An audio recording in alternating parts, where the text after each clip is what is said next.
So I'm sure you'll break it down afterwards, but as you sit there, how do you feel about the way you performed tonight? Yeah, something about not getting the finish that just doesn't sit right with me. It's just like, fuck.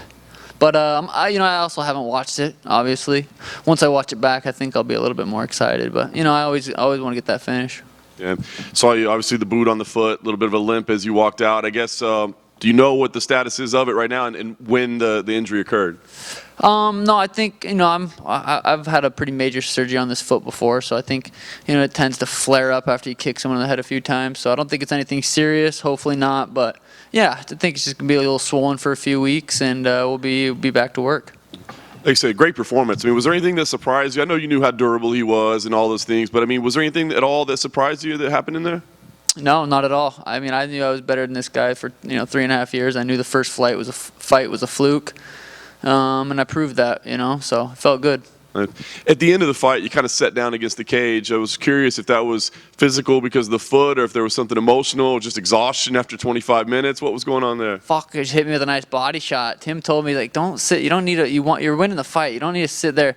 But I wanted that finish so bad. I thought I could sit in the pocket and fucking trade. And he hit me with a nice body shot, and I just was like, all right, he whooped his ass. I'm gonna sit down and chillax for a little bit.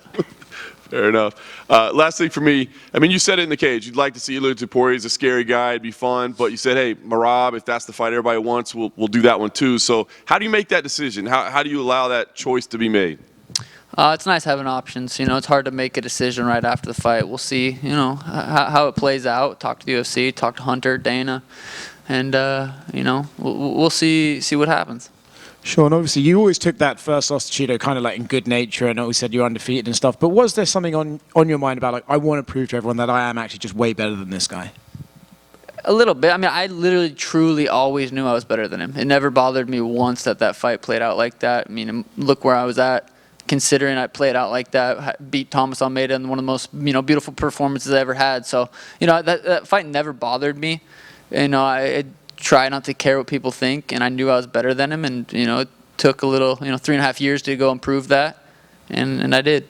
Obviously you landed the 2 massive knees on him in the second, I think, and looked like you had him very badly hurt, but you also sort of knew that he's a very hard guy to put away. Did you see that I'm not necessarily going to be able to finish this guy right away? Yeah, he's hard to catch, he's hard to hit clean, so I didn't want to waste energy trying to put his lights out if I wasn't going to be able to. So I'm a vet. I'm a veteran. I've done this for a long time, and you know when to use your energy and when to save it. And I didn't feel like I could put his lights out right then and there, so it saved the energy. Are you kind of surprised he didn't just spam the calf kick over and over again?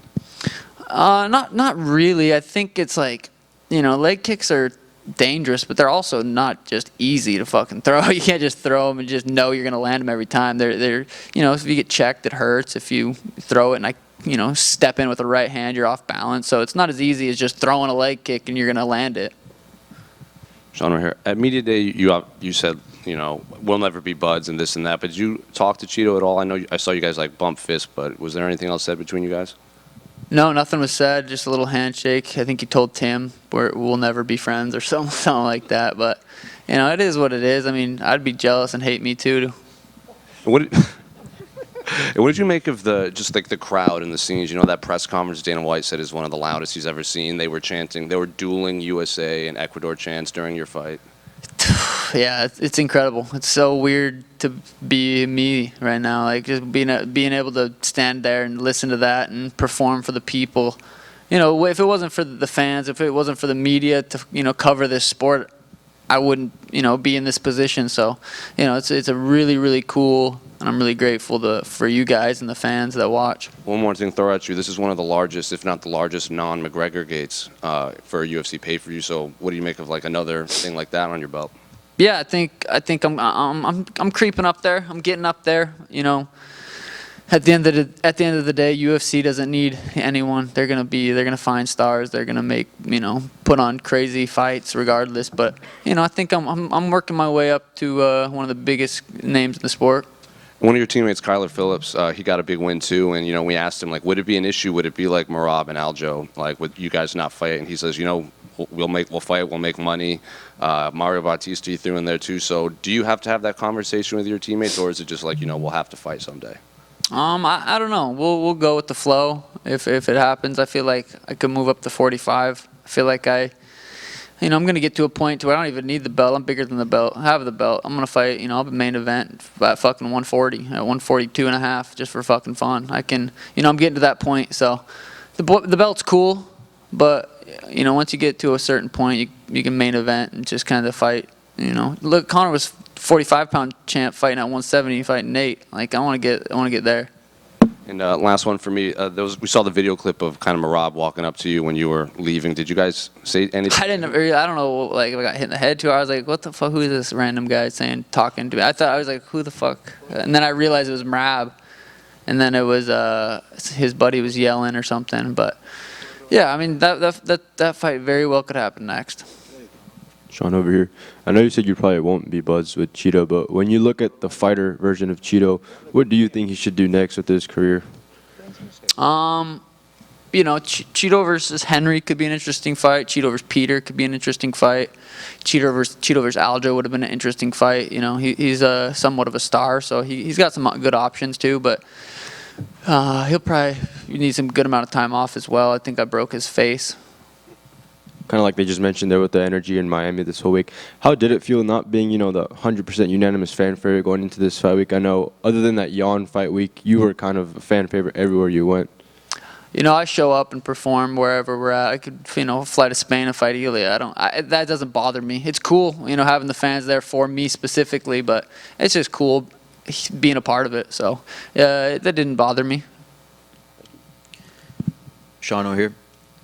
Hey Sean, I just checked, so congrats for your first title defense, and I just checked all UFC social media and everyone writes that you should fight next Merab, and what's your response just? Next fight what? So everyone says and everyone comments that you next should fight Merab, and what's your answer just? Maybe, we'll see. Over here, what about the Ilia Topuria fight calls your attention? Is it making history, that second belt? Is it something specifically about him, the undefeated? What is it about him that calls your attention? Yeah, I mean, it's moving up to 45, that's champ versus champ, automatically is huge. Just knocked out Alexander Volkanovski, that's massive. It's just an exciting fight. I'm here for massive fights, and that's what I want to be a part of. So if that's it, sweet. If Merab's it, sweet. I like having options. Yeah. And you prefer Ilia over Merab? Not necessarily. I mean, I guess if it looks, technically I'm not defending a belt, so I don't know about pay-per-view. I would have to talk to the UFC. I don't think that would be an issue. I've always been able to work out something with the UFC. So, if that's the case, that might be a bigger fight. But again, we'll talk and figure it out. And how would you think a fight with Ilia would go? I think a fight with anybody, I win by knockout. Obviously, I didn't knock Chito out, but don't lose confidence from that. Chito's so tough. But yeah, I believe I could put Ilya's lights out. Yeah. And lastly, I know you don't count it, but technically you guys are one-on-one.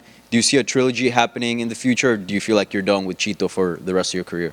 Yeah, no, the Sugar State Athletic Commission, they said if I win this fight that they'll take that first fight away. So I'm officially undefeated again, and it feels really good. So we're just 1-0 right now. Sean right here. This may signal the end of things like it did earlier, but I'm going to ask about your shorts. You've been known to change your hair a fair bit. Are the pink shorts here to stay, or could you change those up too? Yeah, I like this pink. I'm going to rock it. So if UFC is going to let me keep using the pink, I'm going to keep rocking it. Okay, thanks. Hi, Sean. Do you think your problems with Chito end that today? Also, do you remember the day that you guys talked in a pool in Las Vegas? Talk? No, I don't. I've never really had a conversation with Chito other than, at the PI once, but yeah, I don't know. What about the problems you guys have before it is ended today? I've never not liked him. I just, he doesn't like me. He's jealous. I get it. It's whatever, but he doesn't like me for some reason. I don't have a problem with it. You will see one more fight with him in the future, maybe? Probably not. Okay, thank you. I think I had a 50-44 at one point, so yeah, probably not. I'm going to the club. Peace.